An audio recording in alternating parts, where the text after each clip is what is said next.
kusaula.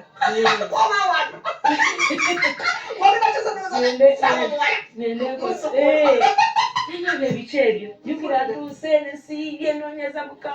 mukamaze ngenda kuwereza nene South Africa chezi zenzi kulira makubo kisege ate natukira mikono gya South Africa abasangoma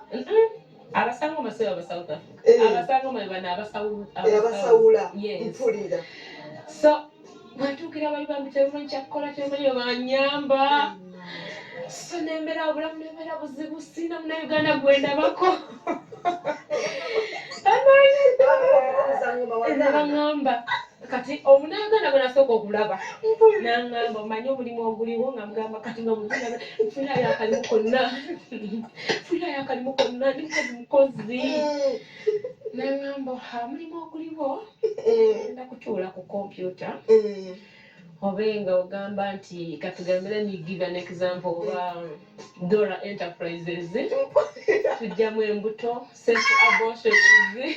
simanyi tukola tutya simanyi tukola ebyo ebintu bwebityo oli kukyeyo tolina option mpulira nangamba kyekiriwo nokolote nengamba Yesu mulokole nga bali mukugwezesa nengamba Yesu tumanyi sigenda kugukola omulimu ogwo munoddayo nengamba kati Aida Sani omuweereza wa Mukama mpulira akiikirira eggulu ntandika okugamba omanyi ffe tutta because if you're saying nti ffe tujja mu abortion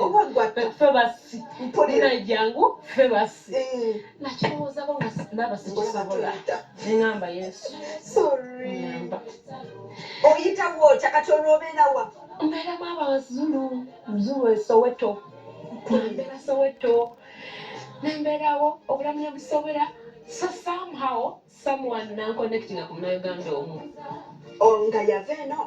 ali eri nga bo babeera eyo nengenda oli obugona mu meetinga naye nanconnectingako ku Bannayuganda bwe like that so obulamu ne butandika bwe butyo Bannayuganda bangamba wano tewali mirimu mirala akajjanja kajja kukugwa.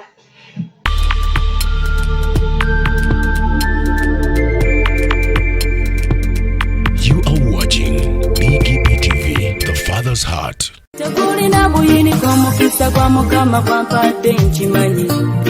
Obadde okimanyi nti osobola ofuna event planner and manager okuteekerateekera omukolo gwo gwonna kati osobola okumufuna nga mulokole obutafuna stress yonna. BGP Events be bantu abatuufu oyagala kekisi ebifaananyi ebirungi ne vidiyo motoka z'abagole mu bika eby'enjawulo jangu tukuyambe tukola decoration ali ku mulembe tulina bridal gowns ne changing wear obutebe tentsi abafumbi abalungi saako PA system ekyuma ekisunsula obulungi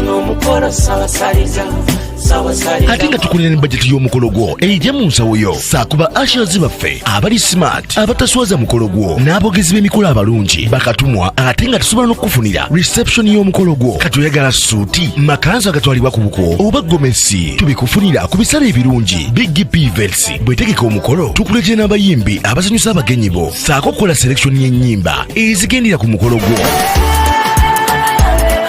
Esimu 07758681 oba tusange Facebook page yaffe oba Twitter, YouTube ne Instagram. Blessed Charles, Blessed Gospel Promotions, BGP Events. Twewaayo for excellence, flexibility, time, integrity and hard working.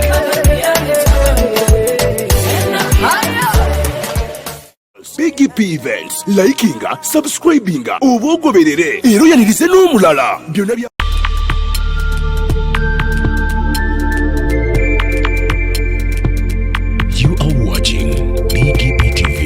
Father's Heart. Ng'omuntu nafuna badeni ya family yange ewaka kubanga tukuze nga tuli baavu nnyo tuli banaku nnyo so nengamba nti bano abantu abagenda ebweru ne bakuba ekyeyo tegenda n'okola n'ogenda ozimbewo kayumba otegere nti mwine ewaffe okitegera so nengenda that was the reason why I went. Byagenda biki South Africa? Tebyagenda nga bwe nali nsuubira.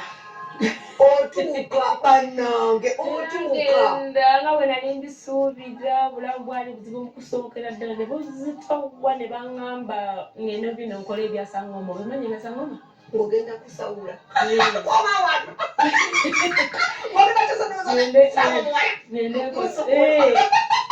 Ebikyebyo jukira tuuse nesiige noonyeza mukama nze ngenda kuweereza nene South Africa kyezize nzigulira amakubo ekisege ate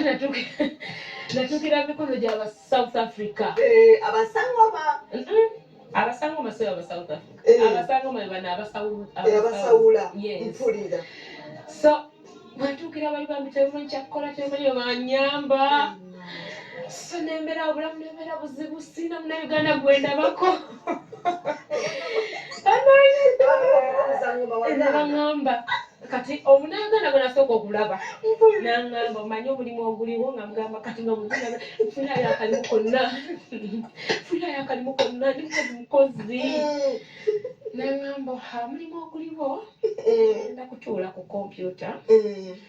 obenga ogamba nti katugambira ni give an example oba Dora Enterprises tujjamu embuto set abortions simanyi tukola tutya simanyi tukola ki ebyo ebintu bwebityo oli kukyeyo tolina option mpulira naŋŋamba kyekiriwo nokola otya neŋŋamba yesu mulokole nga bali mukugwezesa neŋŋamba yesu kimanyi sigenda kugukola omulimu ogwo neŋŋamba kati Aida Sani omuweereza wa Mukama akiikirira eggulu ntandika okugamba omanyi ffe tutta because if you're saying nti ffe tujjamu abortion ffe basi najjangu ffe basi nakirowoozaako nga naaba sikisobola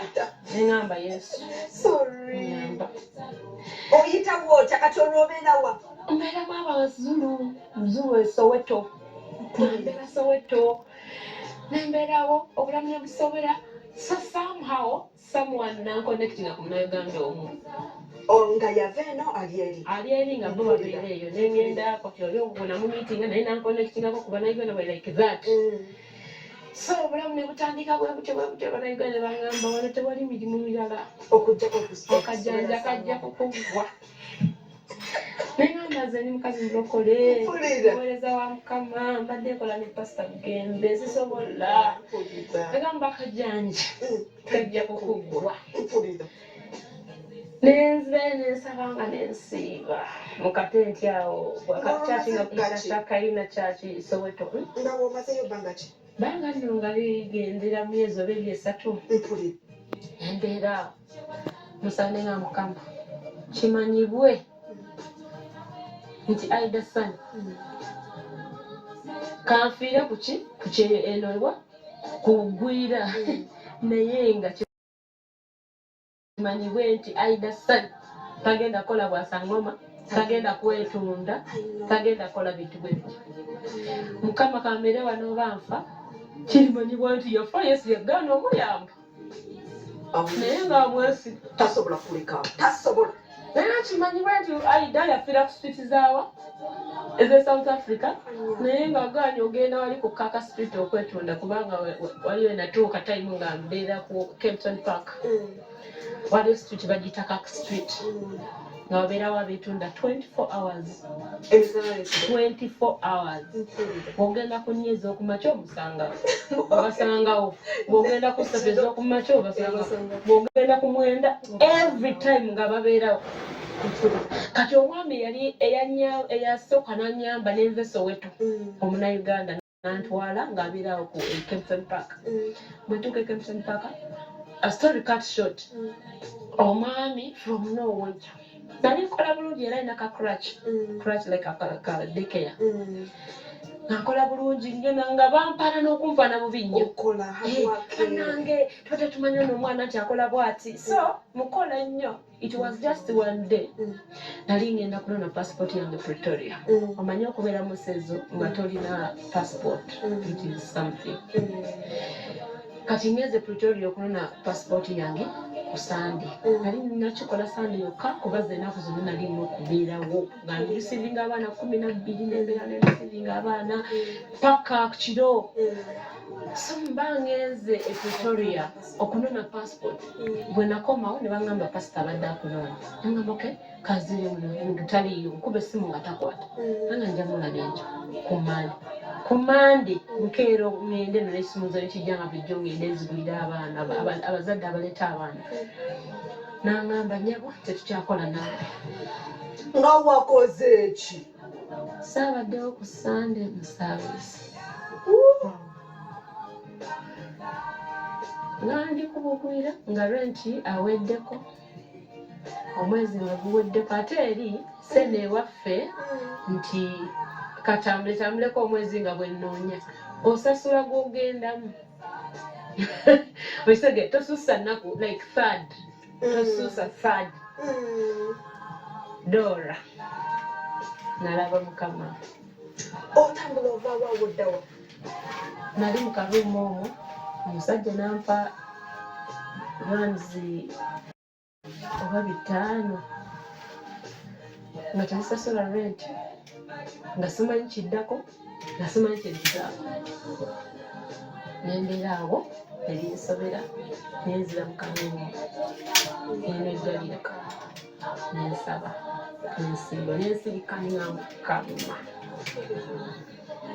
nempita Yesu naye njagala okubeera Dora Yesu awulira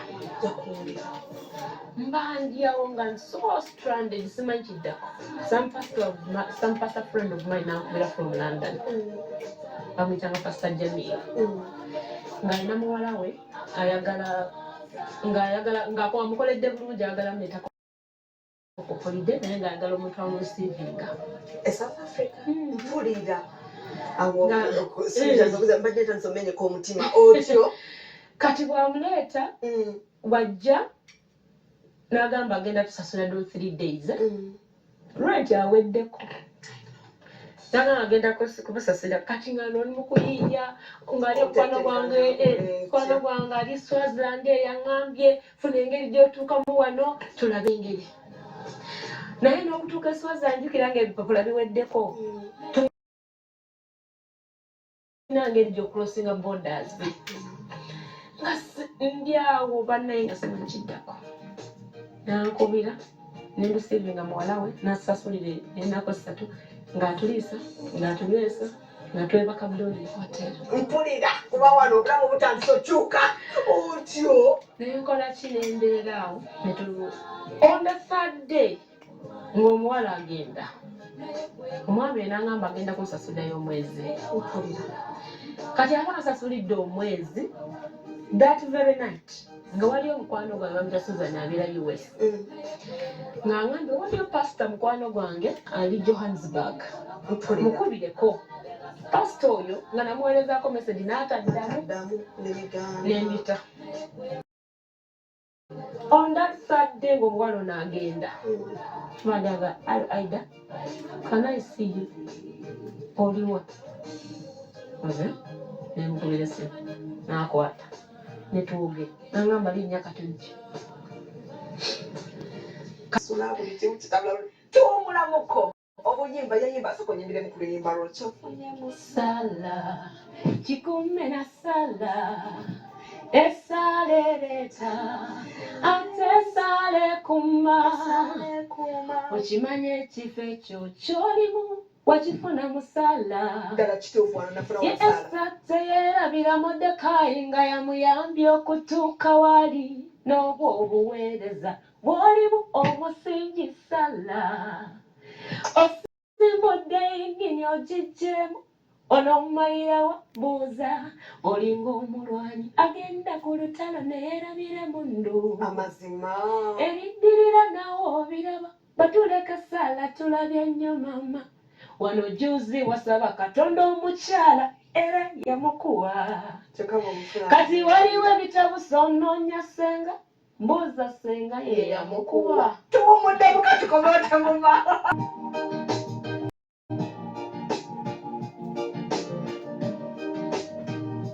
simanyi kulwana naye gwe mulwanyi w'ekitalo Katonda wange golokoka abaana be basaasane simanyi kulwana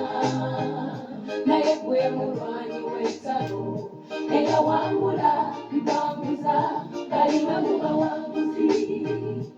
simanyi kulwana naye gwe mulwanyi w'ekitalo Katonda wange golokoka abalabe basanzaane simanyi kulwana naye gwe mulwanyi w'ekitalo eyawangula mtambuza kalima muba wanguzi Kandodi mutono wako katekamanyi kulwana kagenda n'ejjinja kuba gwe wali mu jjinja Poliyase yepangapanga kaleka kamumeze wansi nange nsabye beera muze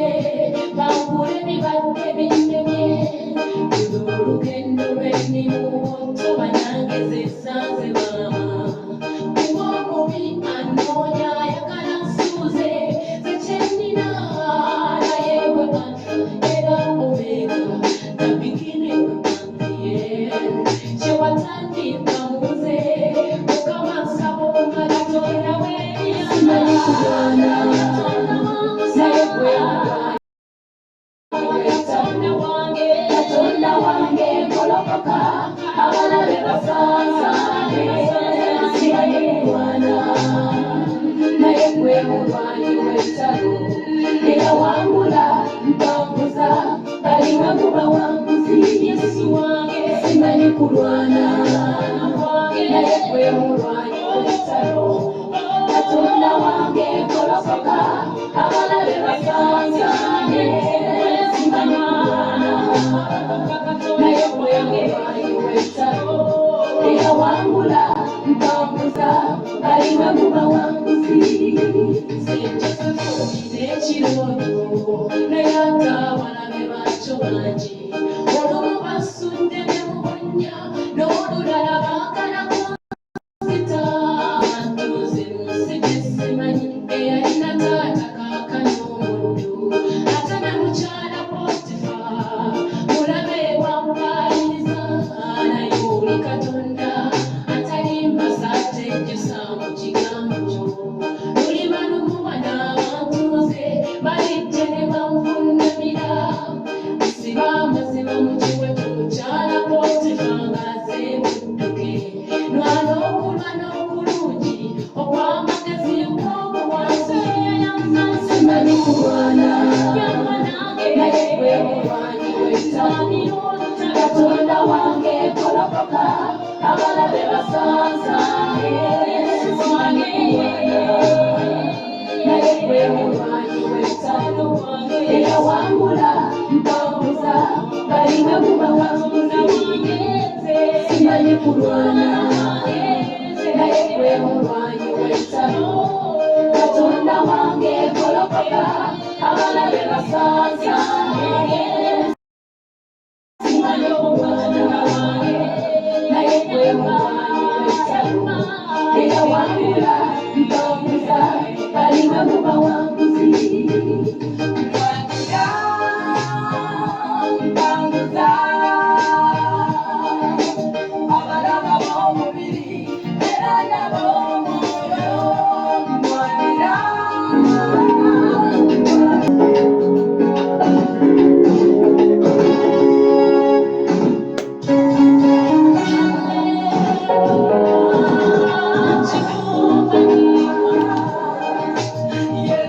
Tegulina buyiniko omukisa gwa Mukama gwampadde nkimanyi obadde okimanyi nti osobola okufuna event planner and manager okuteekerateekera omukolo gwo gwonna kati osobola okumufuna nga mulokole obutafuna stress yonna kaŋŋaanye si kizulu Big GP Events be bantu abatuufu oyagala kekisi ebifaananyi ebirungi ne vidiyo mmotoka z'abagole mu bika eby'enjawulo jangu tukuyambe tukola decoration ali ku mulembe tulina bridal gowns ne changing wear obutebe tentsi abafumbi abalungi saako PA system ekyuma ekisunsula obulungi omukolo sabasaliza ate nga tukulira ne bajeti y'omukolo gwo ejja mu nsawo yo saakuba ashazi baffe abali smart abataswaza mukolo gwo n'abogezi b'emikolo abalungi bakatumwa ate nga tusobola n'okukufunira reception y'omukolo gwo katoyagala suuti makanzu agatwalibwa ku buko oba gomesi tubikufunira ku bisale ebirungi Big P Events bwetegeka omukolo tukuletera n'abayimbi abasanyusa abagenyi bo saako kukola selection y'ennyimba ezigendera ku mukolo gwo.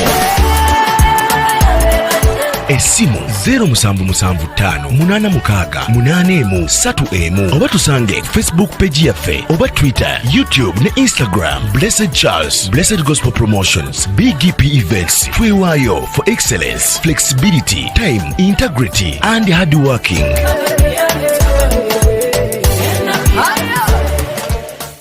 BGP Events, likinga, subscribinga, obogoberere era yanirize n'omulala byonna bya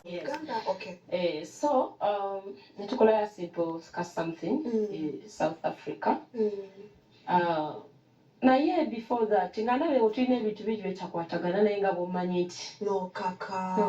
yogamba ate ne kiri kyagaana I think let me just try this. Sagala kuwulika ng'aliko ekikolimo. So anyways, a lot of things were not adding up naye nga bw'ogamba nti mubeera osobola okubeera awo naye nga temulina kye mukkiriziganyako. Okitegeera nti tukkiriziganyiza ku nsonga eno nga kizibu nnyo. N'ebintu ebirala awo nga tebikwatagana. Yes, but then nali mu nsi nga sina gwenyeza kwogera naye sina muntu gwenyeza kunyumya naye simanyi ogamba nti oba kati nsanze pastor Mugema ali mu muddu nungi kamugamba ni muzeeyi waliwo kino ABC okitegeera asobola okuwa amagezi oba Justin pastor Just this okitegeera salina mukisa ogwo. So anyways netufuna that simple wedding. Though church yaffe gye twagatiramu is not nti oba yali qualifying okugatta era tetwafuna yadde certificate or anything. So anyways okuvaayo kwange nasanga okufuna nga depression nga tulina ebintu bingi bitutakwatagana. Mwatandika okubeera mwenna nga muli South Africa? So mu kusooka nenfuna olubuto naye nga nina abantu wetuuka nga bw'ayogera nange mpulira nga waliwo ekintu ekinva eno kinzika like something simanyi kukinnyonnyola naye nekinsukako. In fact I got a first miscarriage. Nfuna miscarriage nga bw'ayogera bati mpulira nga bitale ne bitandika n'okufuna bleeding. So anyway started cut short naye ntivaamu olubuto. So someone nefuna olubuto olulala nefuna olubuto olwo nendabanga bize nengamba omanyi kati nendabanga era no change omanyi nengamba omanyi Aida omwana wo wali mwagadde alisaze okubeera n'omwana wo tolina tabu naye ono temujja kusobolagana. Olina obutalusooka luli lwavaamu nga ndaba naye nyinza okumuluzinga so nengamba neninya ennyonyi nenkomawo wano e Uganda nga mukkiriziganyiza naye nti kokomewo anti okukkiriziganya kw'omwami oyo kwalinga kutono nga musobola okukkiriziganya ate n'abanga atanaba kukimanyaako yadde okitegeera. So netuuka nga kati bwenayogerako naye n'abanga akikkiriza nekitwala bwekyo nevaayo ate else I used the disadvantage nti Pastor Justin era agenda kuwedinga okitegeera nga by all means nina okujja kumanya ya Pastor Justin. So nenvaayo nenkoma wano nga ndi lubuto nenzala omwana wange Ariana Possible. Nenzala Ariana Possible. That time nali mbeera wa brother wange naye ng'omwami yali yatugamba nti yazimba amaka ku Kyende Wamala kati bwe nali olubuto nga lukuze nemugamba no mu kifo ky'okurentinga sobola ogenda mu nnyumba ofune sister wange mbeera naye ngamba no tusobola bikola ebyo nga siriiyo abantu bingi awo ngamba okay ekitegeeza so nengenda mu kusooka okuzaala nenzaalira Pastor Justin yalina amaka ge yali yavaamu yalina ennyumba nnene nenzaala omwana wange. So omwami oyo n'akomawo ng'omwana wange wa myezi 3 n'alaba ku mwana we n'alaba ku mwana naye bw'atuuka ng'ejjukira yali yaŋŋamba yali yasevinga sente zetugenda okukolamu okwanjula zimene biki byonna bina bizirina ku akawunti naye tasobola kuzakisesinga ng'ali eri so bw'atuuka wano I expected him nti oba okitegeera so natuuka nga binsobera nga simanyi kigenda majjukira twali tetukkirizaganya ku kintu kyonna bw'omubuuza ekintu omubuuza ngaani bw'okola ki kwegamba natuuka time nenzikiriza nti kirabika I don't deserve to sigwana muntu yenna kumubuuza kintu anyway siinawo otegeera so anyways nembeera awo nga byansobera simanyi mubuuze nti kati what next nga famire ye olina gwomanyiyo famire ye nali siina muntu gwemanye kati omanyi lwaki nakigezaako naye nga tanzikiriza okitegeera in fact n'okugenda ewaabwe bamuzaalawo kumpi nansana naye kwali kuyomba era okwo nayomba naye nemugawo wange nze nzadde omwana tamanyi waabwe singa anything happens to you what nze nkola ntya okitegeera so nantwala awo ewaabwe naye nga kuyomba naye kwegamba byali bingi ebitakwatagana bingi nnyo but anyways nembeera awo omusajja talina kyalowooza ali awo akomyewo ali wa spiritual mother we nga ndi awo simanyi ate ng'alina amaka muganda wange maama bizuula byonna nti byali bya bulimba naye okunnimba tekyali badde kizibu senga twali tukwatagana ng'ogamba nti okay tekiriiwo tukoze tutya okitegeera tukoze tutya tutambulire wamu okitegeera naye nga mba simanyi kyapulaninga mba simanyi kyazzaako bwe mbaako naye nga mbadde ndi mukulowooza bweti nfuusa ate musajja kwegamba nentuuka nga osirika busirisi kulembeera awo okay kati how is the baby babebi nina ababebi babiri waddamu n'omuzaalire n'owokubiri yes kati wera napangisa akayumba ng'akomya wano ndaba teyenyeenya ndi mu kuswala mu baana bano bensula nabo mpulira nswala bambi nenfuna akaluumu nengula ekitanda nja kuswala paka dya musajja alina ofuna ekitiibwa abantu bange nengezaako kati awo nalina akapuloti nakagula ekabulebwa infact nze natwalayo pasita bugembe yasula so kapuloti ako nenkatunda akatunda olwensonga nali njagala nfuneyo ekyapa nalina pulaani ey'okugenda ngende US akiri ngende nzaalire eyo nga maze lwakuba tebanyima visa okitegeera nalina pulaani bwetyo ntuuke wakiri tunde kapuloti kano mbe nga nsobola okufuna kiri ekyapa so bwetunda kapuloti ako netereka obusente nangamba tuguleko Uber avuge Uber omwami mpulira nengamba no nafunye wengenda okugula ettaka bampise mukwano gwange saveya nagamba nayomba nabitekamu entondo nga omanya abasajja biki kati gwewuira bulungi naze ndi wano bingi kale ng'omuntu agala emirembe negamba oke kankuwa sente nemuwa sente nagenda nagula emmotoka eya Uber yokuvuga Uber kati bwe yavuna eyo emmotoka ya Uber ng'ewa finance natere requests manyi requests za Uber zirino mu kibuga nnyo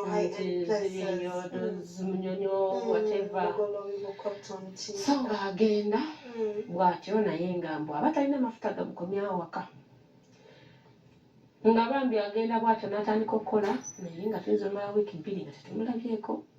atalina masente zaki z'amafuta so ebintu ebigenda bwebityo netuuka nga yadde akola nga sina na sente zisobola kusasula rent nasobola kusasula rent nga obulamu buli hadi awo ebiseera ebyo ate nali nfunye olubuto olwoku simanyi we lwajjanga bwebimanyi olunaku yajjangako olumu mu wiiki bwetyo oba mu wiiki 2 so I got pregnant for my second baby nenkulabira akatogo nenkulabira akatogo nendwala nembeera bubiri munali nfiiridde mu nnyumba Dora kati aliko ki simanyi kyaliko kuba kati myaka 3 emmotoka yagiza yagitunda ng'addayo South Africa sente nazikozeseza yakozesa mu kufudda ensonga lwaki ngamba abalabi ba G256 okugenda okuwagira omwana wattu Sani Aida Sani Aida lwaki concert ng'obadde oluddeyo twaddemu break enene lwaki concert ekituufu natuuka time nembanga ndabira ddala nga sina kyekyasobola kukola I know. like ministry wise natuuka nekiikiriza nti nafa ng'onagamba nti like ministry wise there is no way I can raise okitegeera so a lot of things happened nga olaba naggwamu amaanyi nina a lot of responsibility nina obwana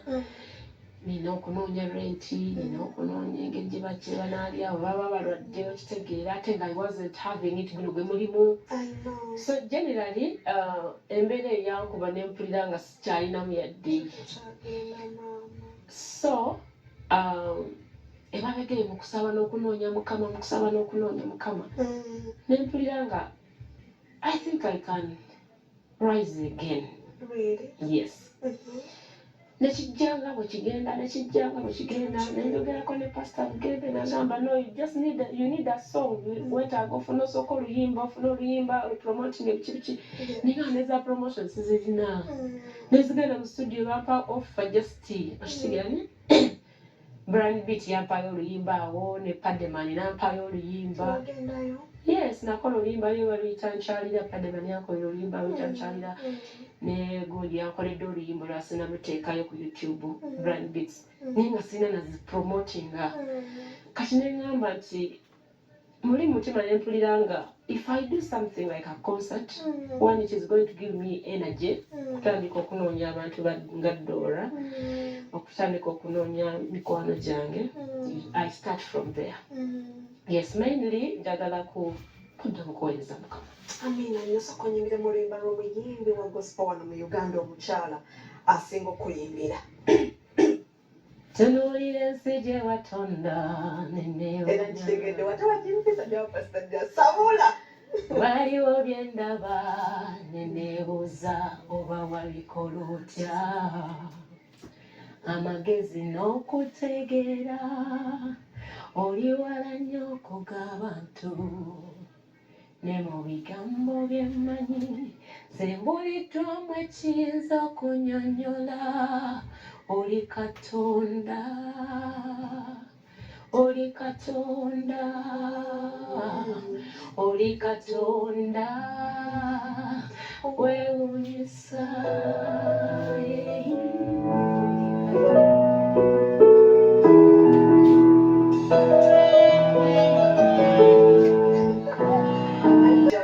abagala okusapotinga konsati enjowe enaku z'omwezi meka sawa meka eminyango emigule byonna byevudemu mu ddakiika concert egenda kubeerawo enaku z'omwezi nga 28 April guno mwezi gwe tulimu tugenda kubeera ku worship house enansana saawa zijja kuba saawa 10 y'emikwano tickets table ya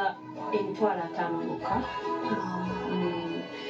eziddako awo emitwalo 5 n'omutwalo Mami Susan aguzeyo tebe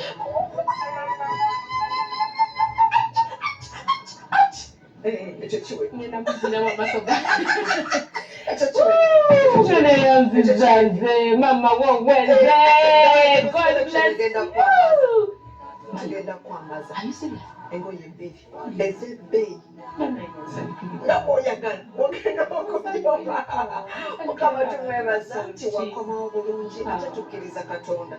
nga bwe tukkiriza Katonda nti akolera abantu bange ebyenjawulo ebyenjawulo olunaku olwo tusaba bannayuganda mugende muwagire omwana muwala Aida Sanyu y'omu ku baana battu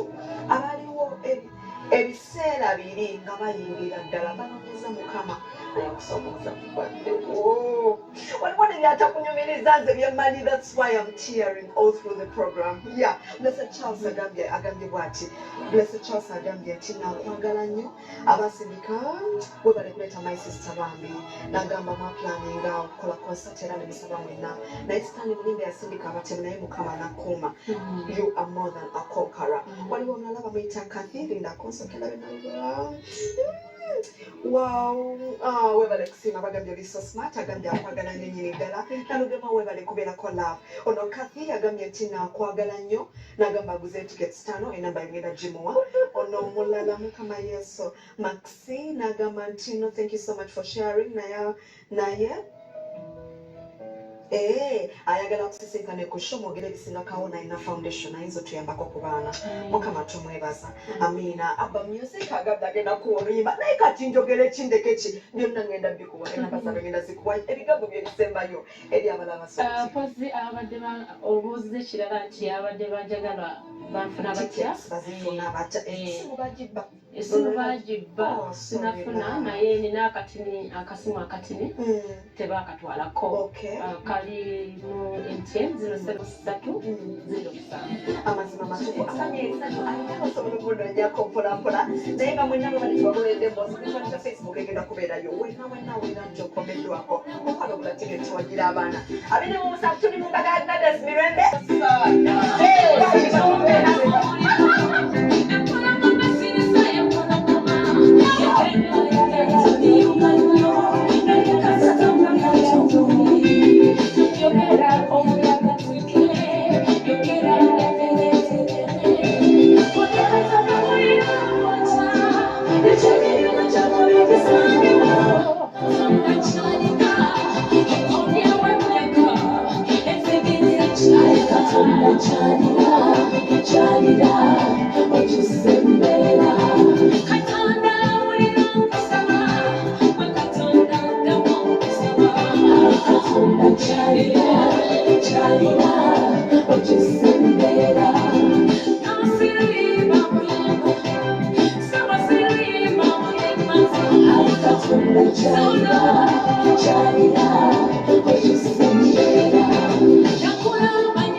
obadde weebuuza omuntu asobola okukwasaganya omukolo gwo ne gunyuma nga tofunye na stress. BGP Events be bantu abatuufu bategese emikolo mingi ate nga tebasosola omuli embaga, okwanjula, obubaga obutonotono obw'enjawulo. Blessed Gospel Promotions and Events era bategeka ebivvulu, crusades, conferences, zisemina ate nga bapromotinga n'abayimbira ennyimba eza gospel yekka. Balina ba ushers abalungi, abalokole abataswaza mukolo gwo. Bakolera selection y'ennyimba z'oyagala eza gospel gwazagala ku DVD oba ku ka flash. Oyagala nnyimba za mikolo za Christmas oba za kabagako,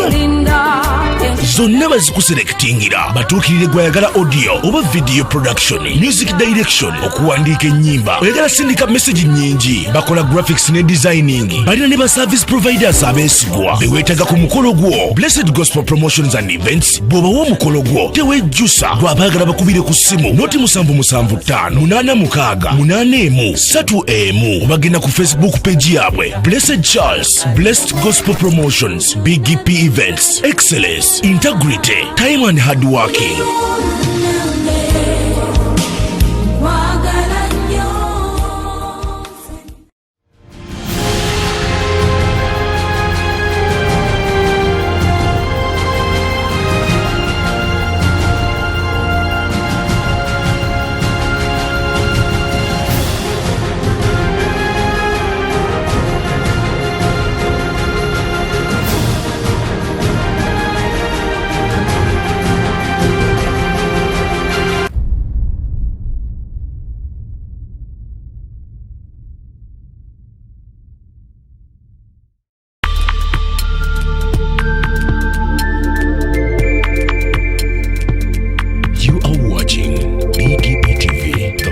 Heart.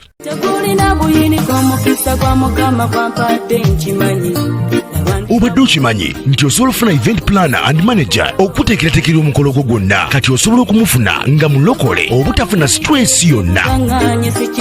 BGP Events be bantu abatuufu. Oyagala cakes, ebifaananyi ebirungi ne video, motoka z'abagole mu bika eby'enjawulo, jangu tukuyambe. Tukola decoration ali ku mulembe, tulina bridal gowns ne changing wear, obutebe, tents, abafumbi abalungi, saako PA system, ekyuma ekisunsula obulungi.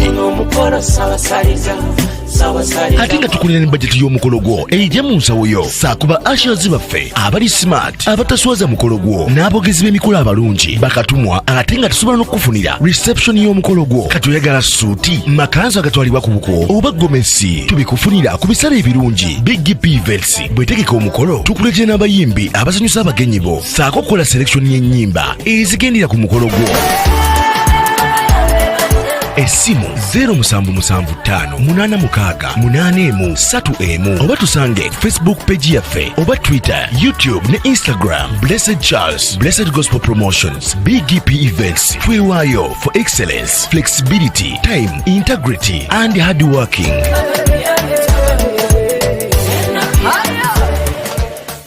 BGP Events, likinga, subscribinga, obogoberere. Batisitesi b'emikolo, abeesimbu, abakola emirimu eby'omulembe, mu budde. Blessed Gospel Promotions and BGP Events be bantu abatuufu. Obakwasa omukolo gwo gwonna n'owummula ne bakuwonya stress z'emikolo. Bakoze emikolo mingi omuli embaga, okwanjula n'obubaga obutonotono. Bakola decoration ali ku mulembe, bakwata video n'ebifaananyi. Balina music asindogoma mu selection z'oyagala nga bakufunira n'abayimbi abasanyusa abagenyi bo. Balina ba ushers abali smart, makeup artists bakufunira emmotoka z'abagole, amakanzu n'amagomesi wamu n'abogezi. Bakola graphics ne design, bapromotinga abayimbi n'okuteeka ebivvulu. BGP Events jangu tukuyambe nanti tulina integrity, excellence, hard work, time and flexibility. Essimu 0737-35-6-3 era tumunyeeko ku social media zonna. Googolera Blessed Charles BGP Events.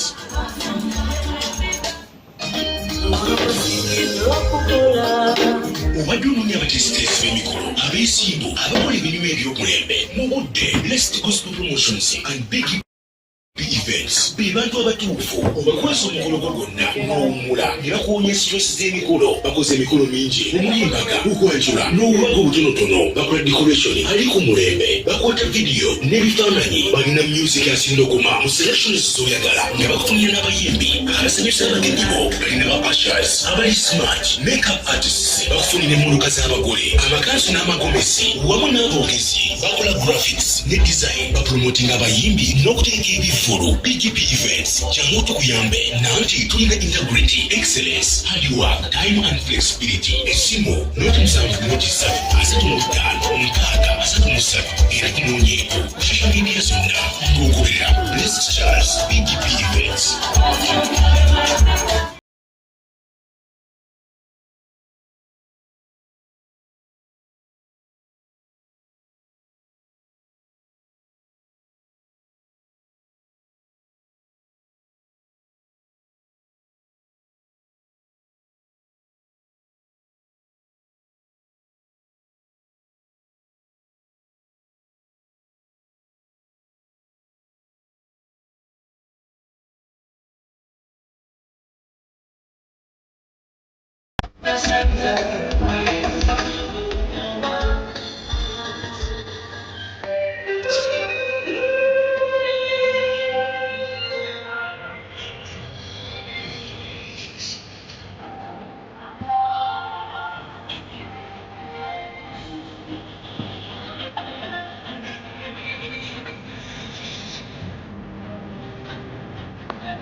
Thanks, Florence and Michael. Wish you a happy marriage and a fruitful one. Mwebale kutuwa mukolo, mwebale kutuwa ku ssente.